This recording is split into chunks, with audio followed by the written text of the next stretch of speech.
Hello, everybody. Welcome to our exciting webinar today. I'm here with Dr. Mark Rome, and we'll get started in just a few minutes. What we want to do is let you find your way in your seats. Please be careful as you're going through the aisle. If you have any drinks, keep them covered, and But we're just going to let people, yes, there you go. Don't show the brand, Mark. Come on. We're just going to let people come in for just 2 minutes, and then we will start precisely at 1:02 or 12:02 or whatever time zone you're in. In the meantime, you'll notice there's a little chat at the bottom of your Zoom screen. So if you'd like to share where you're from and what you do, that would be great. Mark and I will introduce ourselves shortly.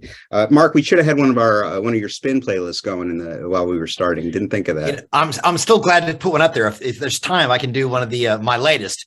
Well, you can absolutely share one. Are excellent. Yes, yeah, I will vouch for most of them. Okay.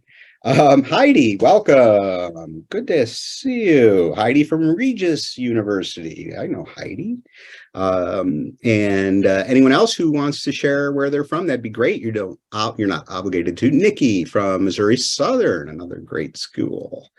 All right, one more minute. Morehead State. Oh, this is great. Grambling. So Bob, you know I chat, right? So we have a chat. So one thing I'm noticing that is like how many female faculty or staff administrators are on the calls compared to males. I mean, this is one of those issues that, we can address perhaps through Yellowdig later on, but I just find it interesting to note. Well, it's interesting, Mark. I don't know that, I don't know. All the people may not be chatting, but there are more people than are chatting than that are actually. I see. Yes. Yeah. All right. So, hi, Richard. See, Richard Wack from Villanova. Hello, Richard. How are you? All right. So, and Heidi commented on you gave us a on that thing. All right. So we're going to get started. I'm going to try to find my screen share button here so that we can get going. And here we are. But welcome again. I'm Bob Erdischek. Welcome to our webinar today. And hardest part of my job is sharing a screen. So just give me a second here.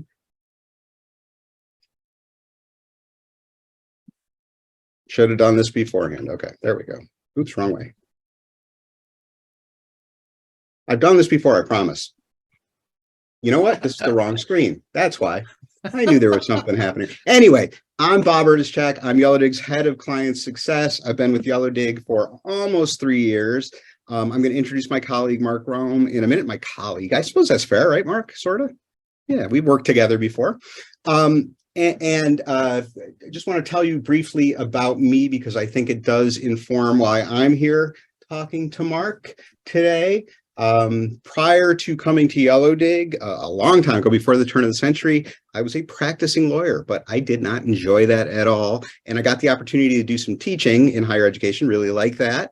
Did that for a while. And then early in the century, I started working as an instructional technologist, faculty developer, where I helped instructors 20 years ago put their courses online.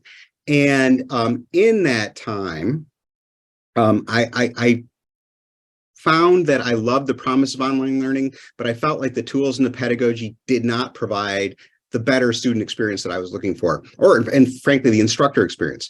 So I got frustrated in that position. I went back to teaching, and like Dr. Rome, I taught American government and political science courses for over a decade. I shouldn't say like Dr. Rome. I'm sure he far exceeds my teaching skills. But in my own courses, I tried to really build a better student experience outside of the learning management system and tried all kinds of wacky things that had their own problems. So when I found Yellowdig, it really had been what I was looking for. And now I'm fortunate enough to work with Yellowdig and professors like Dr. Rome to help them create better online experiences for their students. And Mark, if you could tell us a little bit about yourself, that would be lovely because we've heard enough of me. Great, Bob. Thanks for that introduction. It's all, I always love to see you on the screen. I love seeing in person. I've always enjoyed working with you, and I'm delighted to work with Yellowdig. Let me put just a quick disclaimer here is that I am here unpaid. I'm not a representative of Yellowdig. I speak about my experiences with Yellowdig, but I'm not here to sell it or to promote it, but just to talk about it. but I've been excited to use it. I've been using it in the classrooms for the last 3 years or so. I've been teaching at Georgetown University for 30 years, courses in American government, U.S. politics and policy, but every year, in fact, every class, it's a new experience. It's always opening night, and you have to figure out, what can I do to engage the students, to excite the students, to help them embrace the material and embrace the topics. And Bob, we're going to talk more about that later today. You bet. And just so everybody knows, Mark and I do know each other from prior to either of us using Yellowdig. Both of us have been involved with advanced placement, and we worked together scoring AP US government exams. That's how we met. For about 10 days every summer, a group of like 700 people get together and score all the essays, the million essays that students write. And we had the great privilege of doing it together and had a blast, actually, and have been friendly since. I think it was like 2012 or 2013 that we started that. Mark, does that sound about right when you showed up there? Yeah, ish. Yeah. We're both old and our memories are failing, but that's how it goes. Anyway, so that's and Mark was actually the first professor that I spoke to after I started at Yellowdig, and he soon jumped on afterwards. So that was fantastic. Anyway, Mark, let's talk about your courses. Oh, Yellowdig. I should talk about Yellowdig. Thanks, Bree. Yellowdig, in case you don't know, is a connected learning community that aligns or that connects with your course or can be used outside of a course environment to really make your students feel more connected to the school, to their peers, to the class, and to the content of the course. And Yellowdig does this in 4 ways. It provides motivation through its Gameful Learning Points system, provides those course relevant conversations through the use of our topic system, allows for, I think it's fair to say, a better instructor experience than a discussion board where you're going to find more interesting conversations from your students, and also easier ways to sort of interact without having to grade everything that goes on. And the data in Yellowdig can do a great job of informing your teaching, letting your students know where you are. And we'll get into that a little bit deeper as we show some screenshots and share a little bit about Yellowdig as we're going. But let's get back to your course, Mark. So Mark, you've been teaching, you said, for 30 years. You sure it's not more? Because, anyway. 30, okay. Bob, 30. And why don't you tell us a little bit about your courses and the goals that you have for your students when you're teaching? First, also, thanks for taking time out of your day, all my colleagues on the call here, because I know that we're all busy, especially the week of Thanksgiving. So I appreciate your presence, and I hope this will be a worthwhile experience for you. So I teach this Introduction to U.S. Politics course. That's the one I use Yellowdig for. So it's a survey course. It's for first-year students. It fulfills a core requirement for anybody in Georgetown College, but it also is a required course for those who want to major in government. And so my classes are typically around 150 students or so, between 100 and 200. It depends on the semester. So big enough that it can be a challenge to get to know this, but small enough that you can still build a community. Although, Bob, you'll probably talk later about how this can be used for courses of 500 or 1,000. Mm-hmm. Here are 30 or 20. Or 30 or 20, yeah. So let me tell you, here are the 2 main reasons that I have embraced Yellowdig. And when I say embraced it, I was a skeptical lover. I didn't just decide to do this without hesitation.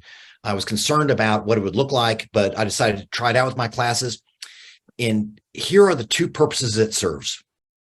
First, there's tons of empirical evidence that demonstrates that students will not remember course content after the semester's over. If you're giving a final exam, they'll study for the final exam, and then by March or July, they've forgotten it. So there's also, I think, a sufficient amount of evidence that students remember the experience of the course. Like, did they enjoy it? Did it bring some curiosity to them? Did it make them want to learn more about the topic? And just on that note, I took a architecture survey course when I was in college, which still influences me today. Whenever I look at buildings, I think, okay, now I know something about the buildings. I'm curious about how they're designed. So part of my goal in the course is not just to provide content, but to excite them about the experience and leave them with a curiosity and a passion for learning more about the material that I teach. Okay, so that's point number one.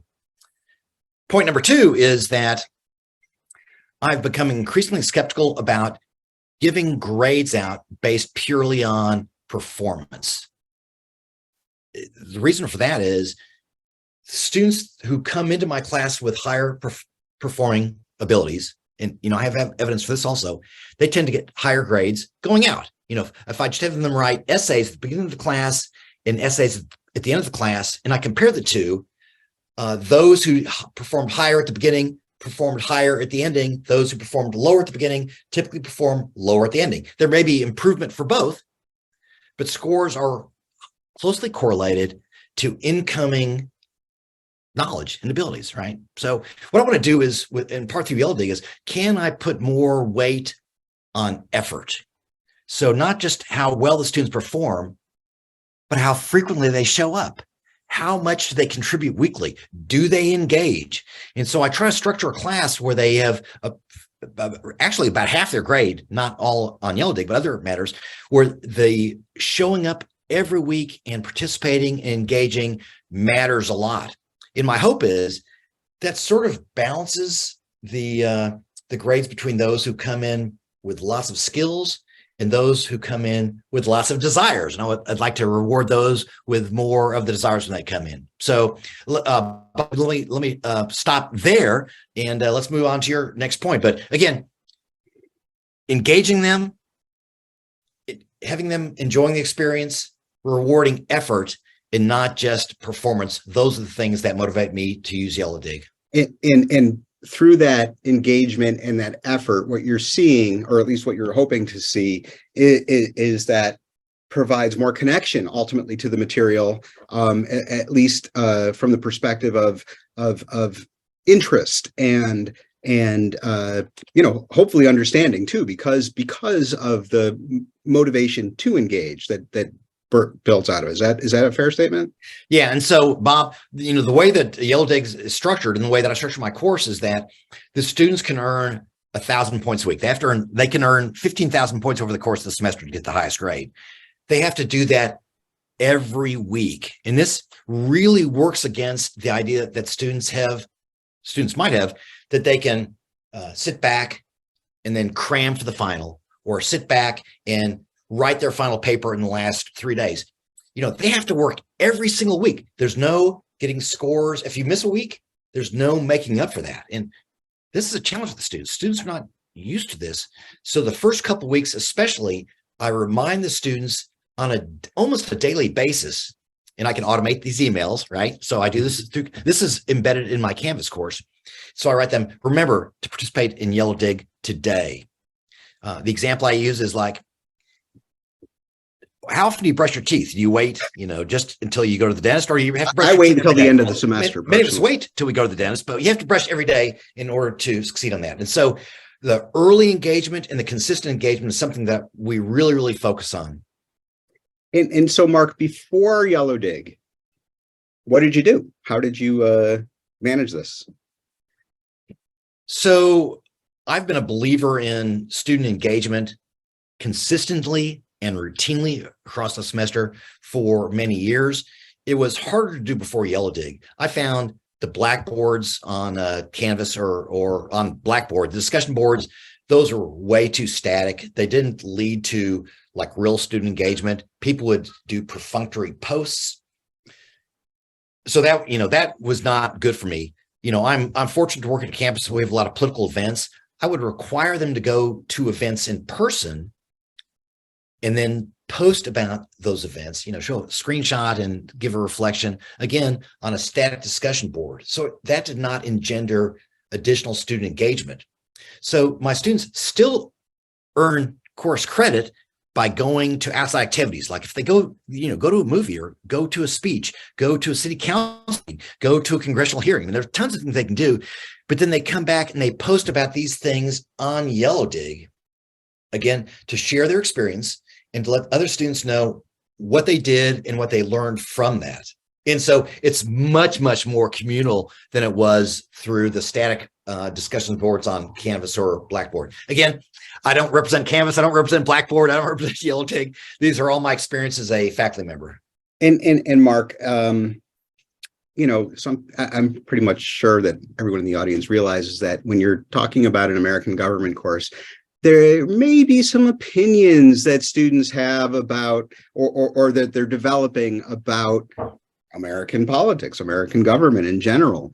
And you mentioned to me in our chat a little beforehand about equity and the ability to have a comfortable place for everyone to be able to share their thoughts in a respectful way. Did you find that in Yellowdig at all? Yeah. So a couple things I'll note about that is that Yellowdig does provide the students an option to flag a post that they believe is offensive or damaging. And so I will get an email saying a post has been flagged. So if people are using hostile language, or if they're using sexist or racist language, that can be, I will know about that. And then I can go see that post and to see whether that post is simply, one that you may disagree with. And some of those posts are like that, or whether it truly is damaging to the learning environment. Again, it's my call. Then I can do that.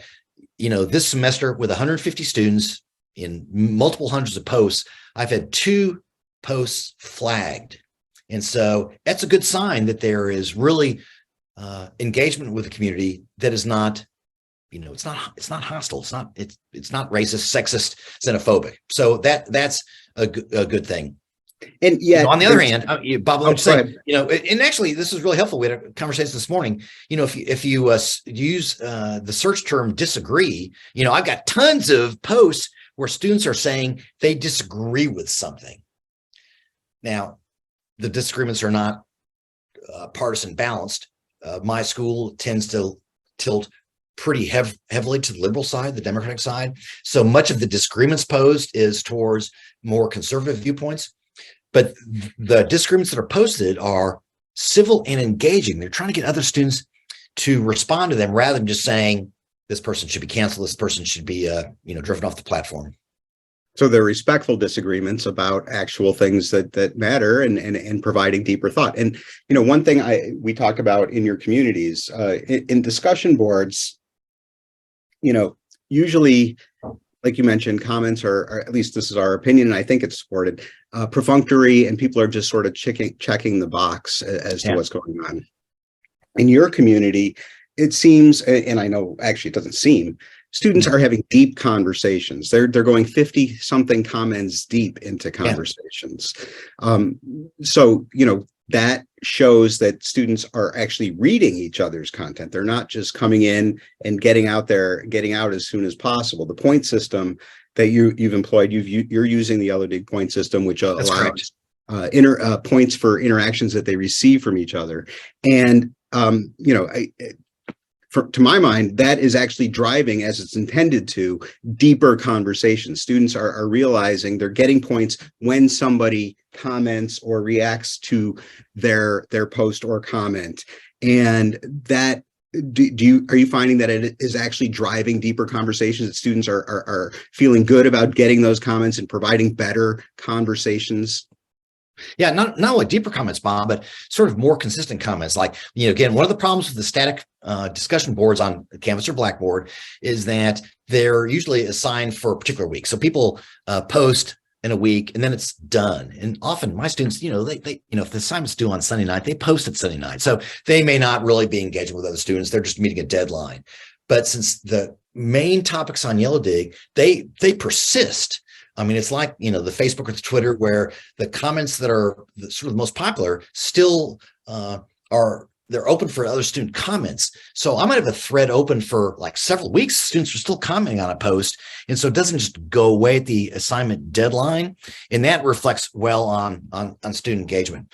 Let me also just note that I provide topic headings that the students must use. So they have to post to a topic, but they do the posts. So I'm not prompting them. So this week in class, we talked about this, what do you think, or what's your assessment, or I'm going to ask you a question. These are student-led conversations, I I do monitor them. I do weigh in. I post sometimes, but I'm careful to post in ways that are part of the conversation rather than driving the conversation. I use accolades. I give points out. Bobby may want to express what accolades are. So, I want to give thumbs up to posts I like, or a special award for posts that have lots of developed a lot of traction. So I want to participate. But again, this is a student engagement activity rather than a professor-led activity. Yeah. So Mark, basically, you're present in the community, and that's vitally important to any instructor using Yellowdig, because students need to, at least initially, understand that this is an important part of the course for you. You also make it, 15% of your grade? Is that what you said before? 15% of the semester grade. Right. So that extrinsic motivation initially to come into the community, along with, because the point system transfers to the grade is important. And your presence is there to let students know, to let them know that it is important to you as well, and that you're not just, this is not busy work. But beyond that, you've taken your hands off the wheel in this community. You're allowing, you're there, you're going to course correct if necessary through a comment or something like that. But mostly you're there as a guide, as another citizen of the community, sharing. That's right. Yeah. And, do your students feel comfortable? I know they feel comfortable interacting with you, generally speaking. But are you finding, are you having more value in the community through posting or through commenting? Do you have an answer to that? I don't. I tend to give more accolades to the posts that engender lots of responses. So, the students are rewarded under the point system. If you get responses to your post or get accolades, that, earns you points for your grade. I think that encourages students to give thoughtful posts and posts that engage others. So Bobby, maybe sharing some slides here. I can't remember. Yeah. So early on in the semester, I asked the students to introduce themselves.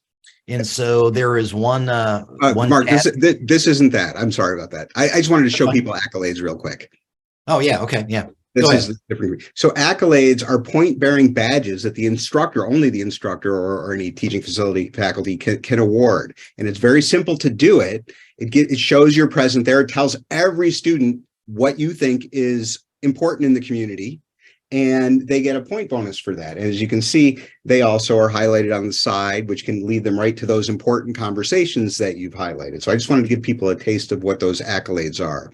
And I just also, you mentioned topic tags. These are what guide conversations in Yellowdig. That these are the course relevant concepts that students talk about. Mark, in American government, we're talking about the Constitution, we're talking about bureaucracy, we're talking about the judiciary, all that kind of stuff. Those would be examples of topic tags. I see, I'm going to stop sharing my screen, but I see that we have a couple of questions in the chat that I may as well just go with right now. Mark, we have Jennifer asks, how would you gauge their critical thinking in the Yellowdig communities? That's a great critical thinking question. I don't have a great answer to that, but here's what I tell you is I give accolades. Again, students receive points for accolades if I believe that the question they've posed or the topic they've raised, the issues they've addressed is especially important, interesting, and beneficial to the class. And so, by, sort of selectively giving these accolades, my hope is that students will try to, give posts that are interesting, important, and address critical issues to the class. I don't have a direct measure. In fact, Jennifer, you're getting me to think about, can I measure, are there ways that we can think about measuring critical thinking through Yellowdig? I don't know the answer to that. Yeah. To me, I think that we can see it in the length, the depth of conversations. And again, I love when respectful disagreements occur in communities like they do in yours quite a bit, which allows us to see that students are sort of looking at what each other say, responding to what each other say, and sort of perhaps and sometimes even changing their own opinions based on that kind of input. Yeah, Bob, can I ask you a question now? Also, sure. Some people in the chat are saying something about power digs. I don't think I know power digs. No, that is not. I don't think that's something that we. That must be something that they do at that particular school, and perhaps we can ask Nicole about that another time. But I don't know what that is. Nicole, if you wanted to put it in the chat or something, that's fine. Yeah. So and Robert, so yeah, I really want to give accolades selectively. So I only give out maybe a couple of weeks, again, in a class of 150 students. And it's like, this is a reward to encourage you for especially good post, a post that engages other students. That's my biggest concern here. I rarely give an accolade, although I've given a couple accolades to students that get few responses. And occasionally there is a response that shows deep thinking, but students may find a hard time responding to. So I don't want to neglect those either. Yeah, and you know what, Mark, accolades are a great strategy for that, for those lonely posts that people haven't responded to. When you add an accolade to it, or when you comment on it, it'll go right back to the top of the feed. And of course, if they see the accolade, they'll realize this is something of value, or if they see you responding to it, they'll realize that's something of value. We're looking at a redacted, because we don't want to expose any student information, post that a student created in Yellowdig. You want to tell me a little bit about this? Yeah, so notice first that it's got several tags at the top. So the students are required to post to a topic.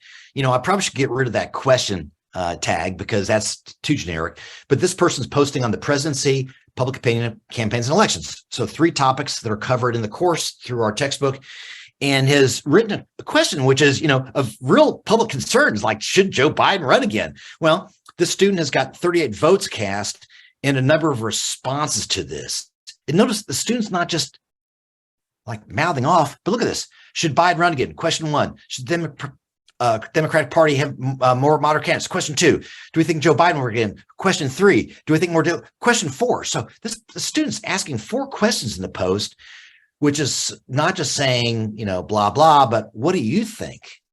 And yeah, this is an instructor type of prompt, isn't it? Really? Yeah. Oh, yeah. Absolutely. Yeah, absolutely. Yeah. And by the way, to that question tag, and not using it, I have another solution. We now have no point topics, which can be used with the point bearing topics, which tell contextually when you're looking at the feed, hey, this is a question about the presidency or something like that. So I'll talk to you about that another time, Mark. Okay. Thank you, Bob. Yeah.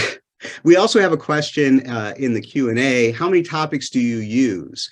And Mark, forgive me if I'm not correct, but I'm assuming that most of your topics are based around those core concepts that relate to your syllabus, those top level syllabus subject matter questions.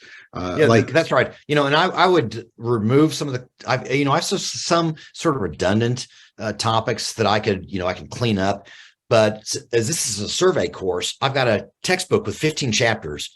So each chapter has a topic posted. So that, my textbook has a chapter on the presidency, a chapter on public opinion, chapter on voting campaigns and elections. So those are the main topics.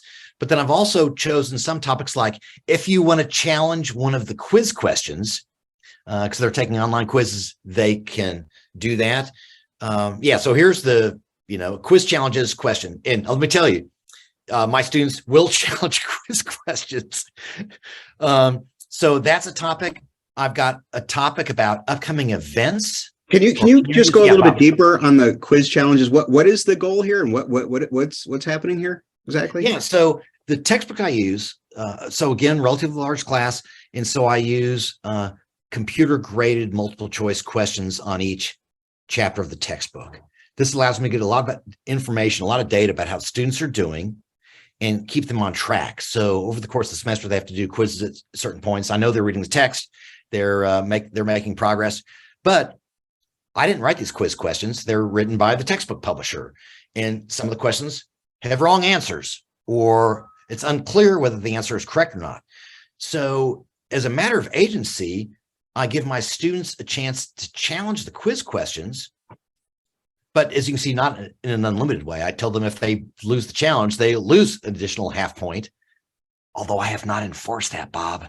Well, we'll keep that between us. Thank you very much. Yeah, thank you very much. And this actually gets a lot of engagement. Students say, I took this quiz question. I believe the question is wrong. I believe the answer is wrong, or the question is unclear. And so this gives them a chance sort of live in front of all the other students to challenge this. Now, you talk about critical thinking. I mean, I think this is it, isn't it? This is probably the best example of it on Yellowdig, because, you know, when students write me and they say, I have a problem with this quiz, I say, don't write me, post it on Yellowdig. Because if you have this question, other students are likely to have that question also. And by the way, you can see at the bottom of the screenshot, I believe that both answers are correct. And I've reached out to the publisher to update the quiz.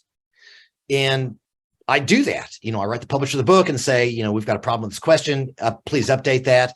And so I think my students feel validated when I say, yeah, your answer, you know, is a good one.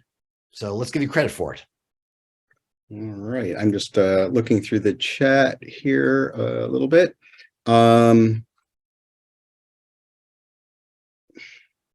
So, you know, this slide's interesting to me because students are helping each other here, right? Yeah. Some student posted a question and the others are telling them how to study. Now, this isn't directly related to your course concepts, but do you mind that they're talking about these things that are not exactly on topic? So, you know, I got to tell you, actually, I'm going to tell you two things about this, okay? Is that some of the most popular posts are posts like this. You know, like, I'm falling behind my research paper. Can someone help me catch up? And they'll be like, you know, half the class will respond to this. The class loves these kinds of questions. That's great. Those build community. They share knowledge among the students.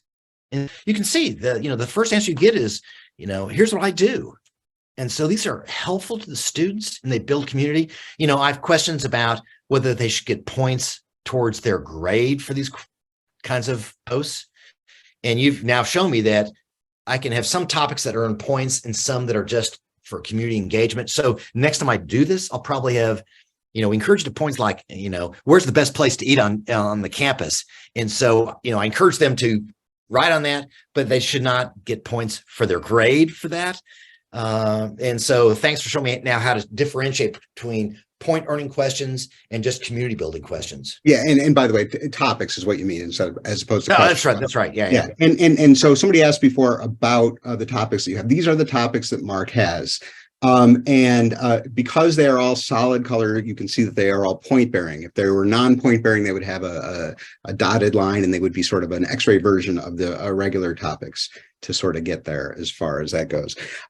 Mark, you know, some of the other things that we talked about is, you know, have you been surprised or impressed with any of what you've seen in Yellowdig from your students? Have you learned anything from them? I do. You know, this actually gives me a way to sort of understand what the students care about in ways that are hard when you're doing a big lecture class. And, you know, I'm not a fan of this class structure. My students meet in an auditorium. So they're tiered seatings. It's like a big movie theater. So I'm down in front. They're all facing me. So it's not, the architecture of this class is not designed for engagement. And so this allows the students to engage in ways that they otherwise could not do very easily in the class. I will note, and I think this is important for the faculty who are considering to use this, is that early in the semester, I would spend about 15 minutes at the beginning of a class session bringing up Yellowdig posts that were pertinent to the topic. So like if I'm talking about the Congress this week, I would, you know, identify 5 Yellowdig posts that raised relevant questions. And I enjoyed talking about the class. And I wanted to make the students know that, yeah, like I'm reading your posts and they're beneficial to the class. You're raising important questions. I'm gonna bring them to the class attention. And in a sort of a deep dive midterm assessment done not by me, but by other professionals on campus that do assessment type stuff, the students said they like Yellowdig a lot, but they want to minimize the class time speaking about it. So rather than spending 15 minutes of class time speaking about Yellowdig, you know, maybe 5 minutes. And you know, I I'm glad to have learned that from the students. They think of that as, the class experience is one thing, Yellowdig's a different thing, and they don't necessarily want them to be fully merged, but to think about them in some kind of separate ways. While I understand exactly what you're saying, I still think it's a good practice to make sure that Yellowdig isn't an island in and to itself, that there is a connection between the course and Yellowdig and other areas of the course. Absolutely. Yeah. And in fact, it's really important for me to weigh in, not that students think that I'm, it's like, I want to let them know that I'm watching and reading these posts. I don't read all of them. They're too many to read, but, I can selectively engage in that. So the students know, this is something that Professor Rome thinks is important. Not just for the grade, not just for the points, but in terms of the intellectual content, but just not so much for class discussions. Yeah. And we're talking about what your students think of Yellowdig. This may seem a little self-serving on the Yellowdig side, but we did not prompt this. And I just want to share a conversation that a student started in your course related to Yellowdig, if I can here. And maybe it'll show up here.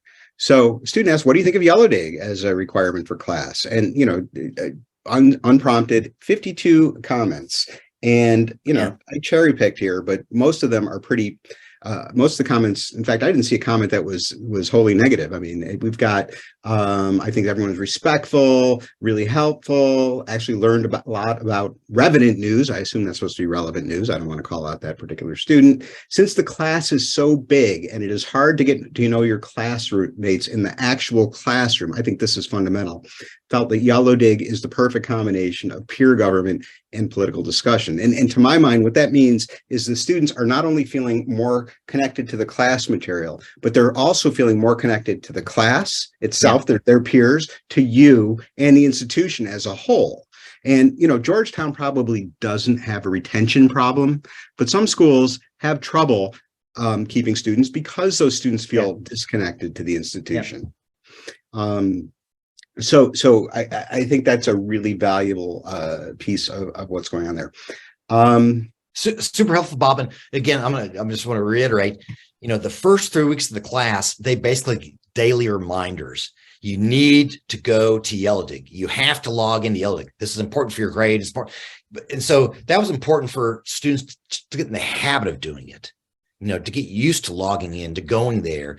But after the first 3 weeks, I actually go in like once every 2 weeks and say, here are the people who, the 5 people in the class who have not been participating. So I send reminders out, but I don't have to send reminders out to the whole class, but only to the few people. Most of the students then are sort of into it. Yeah. I haven't looked, but I assume some of your students exceed their point goals because they're finding those conversations to be, and our data supports it, that many students, once they find value in the community, they jump in on their phones or whatever and look at it like they would on some other social network and just enjoy the feed and participate as they would otherwise.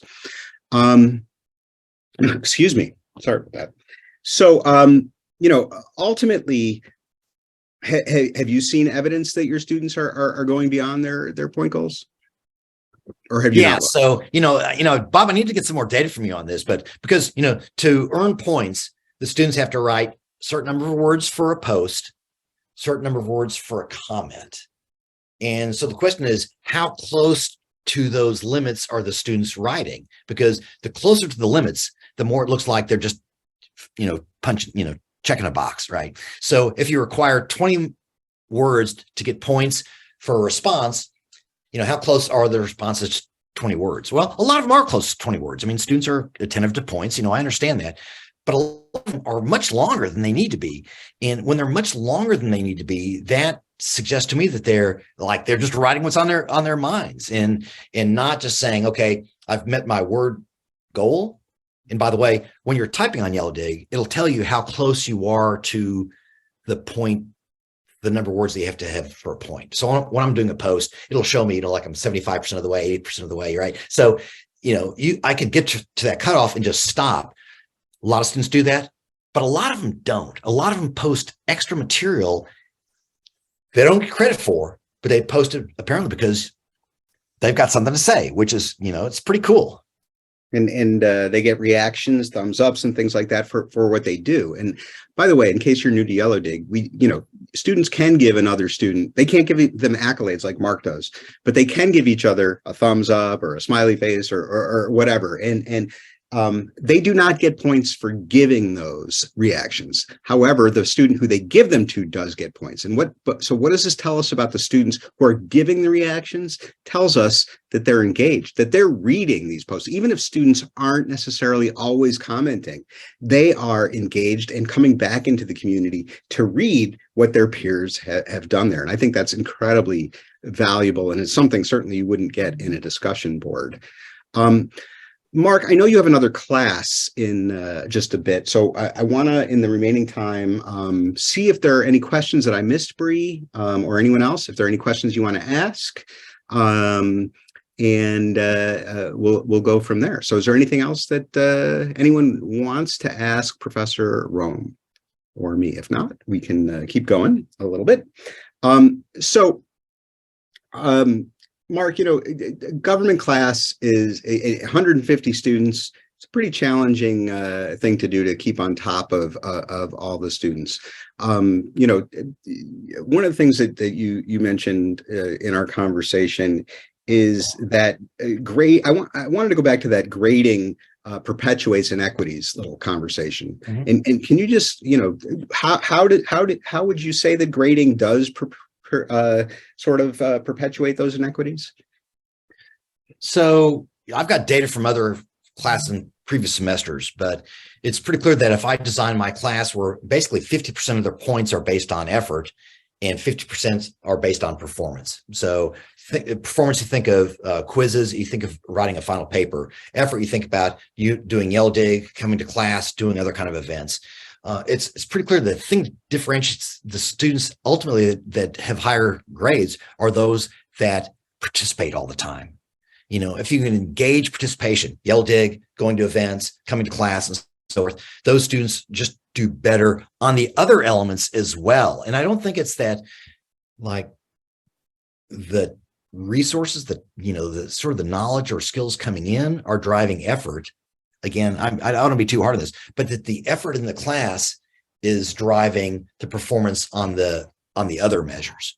So if you can find ways to engage students, get them to come to class every day, participate in Yellowdig every week, that those things may not directly lead to higher performance, but to the extent they lead to higher engagement is likely to lead to higher performance. At least that's sort of the hypothesis that I'm working on here. I've got some evidence that demonstrates that from actually a paper that I've written with some grad students that's going to be coming out in a journal soon. It's been accepted in the journal that, higher engagement, just engagement, leads to better performance. Controlling for these things like SAT scores and high school GPAs, that, effort matters a lot.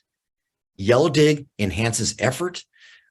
Bob, I haven't used this for my smaller courses now, but I think I'm going to start doing that. I think even my courses of, 15 to 25, they may have better conversations and induce effort. And that's something that's like super important to me.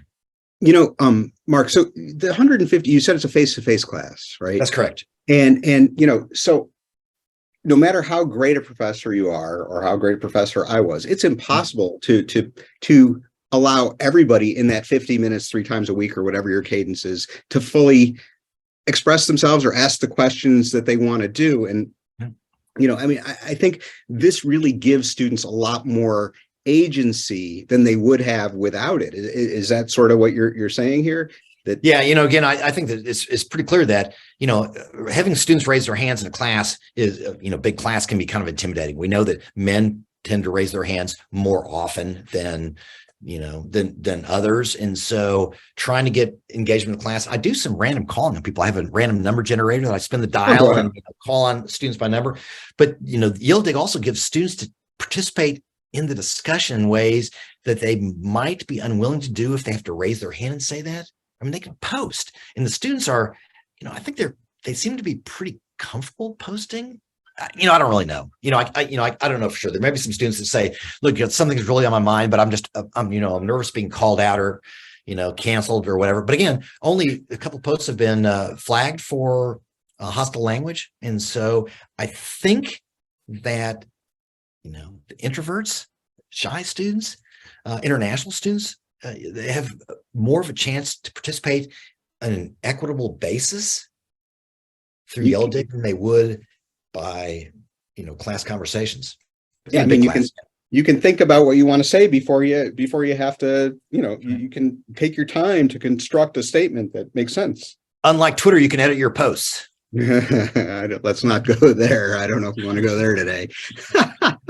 Anyway, so respecting your time, any last words that you'd like to share with our people who've joined us here today? Yeah, I just think this is, again, I came in as a skeptic. I knew Bob. I liked Bob. I was willing to try this thing. No guarantees. Again, I get paid. But now I think that compared to the other learning management systems that I've been exposed to, Blackboard and Canvas, those are only two, this gives more chance for students to participate in more important ways over the course of the semester. And so, if you're not using it, consider it. I'm glad to, Bob, you'll share my email. People want to write me. I'm glad to respond to them or, have other conversations with them about that. But, I think it's something I wish more professors at Georgetown adopted this. I think it's really great for the students. All right. Thanks, Mark. And, just one last call for any questions or thoughts from the fine people who've decided to join us here today. Otherwise, I want to share just and actually, I also want to say thanks again to Dr. Mark Rome for joining us today. For me, it's a pleasure for me always to talk to you, whether it's about the work we do or just about music or anything else. And I hope I can get down to DC one of these days and actually That'd be great. Yeah. meet up in person. But I want to just share some upcoming events, if I can figure out how to share my screen again, that are coming up at Yellowdig. Let's go there. Mark, what class do you have after this? What are you teaching today? So the class is called Politics, Morality, and Policy. It's a senior seminar, so I've got 15 students in it. It's going to be a hybrid class today. On Thanksgiving week, I said we're going to have class, but you can do it either in person or, if you're traveling at home. And we're talking about racial inequality today, and then also defending democracy. Bob, big class. Sounds like a good Yellowdig class, Mark. Just saying. Next time. Anyway, coming up on December 19th, we're sponsoring, we're having a Education 3.0 Connecting the Learning Experience webinar. We actually have a few of them coming up, December 5th, December 19th, and December 9th, January 9th. The first one with Constance St. Germain from Capella University, who will be talking to, all of these are with our founder, Shaunak Roy, Anand Agarwal from 2U, the founder of edX as well, and Stephen Coslin, who is a longtime instructional designer and now is the founder and CEO at Foundry College, all talking about connected learning and how you can basically thought leadership on these topics. And we hope you will join us. I believe Bree has posted links in the chat for those sessions. We'll also be having our level ups sessions, which I don't know if there's oh, there we go. Level up sessions are sessions that my team, Client Success at Yellowdig, we share best practices on using Yellowdig on certain areas. The December 8th session, I believe, is on the instructor presence specifically. We'll be talking about how you can optimize your role in Yellowdig. Mark, come on to this one. You'll have a great time. And then I think we have one following that in January on using Yellowdig data to inform your teaching. And also, if you don't know much about Yellowdig beyond what you've heard today, we are having a demo on December 13th, which will basically be just an overview of Yellowdig. Want to thank you all again for joining us. I see there's one other message in the chat, so I want to make sure I address that before we, oh, thank you for joining us. There we go. And everyone I hope you have a great Thanksgiving, or if you're not in the US, have a great Thursday and Friday this week in an upcoming holiday session. And again, thanks so much for joining us. If we can do anything for you, if you have any questions about our pedagogy and platform, please feel free to contact me, Bob at Yellowdig. com. And Mark, if you can want to put your, if you want to be contacted, can you put your email in the chat there as well? I'll do Otherwise, that. all right. Otherwise, thank you all so much for joining us today. And I'll be happy to stick around for a few minutes if anyone else has any questions after Dr. Rome goes to teach his class. Again, great to see everybody. Thanks for coming on, and check it out. It's worth giving it a try. Thanks, everybody. everyone. Happy Thanksgiving. Bye-bye. Bye.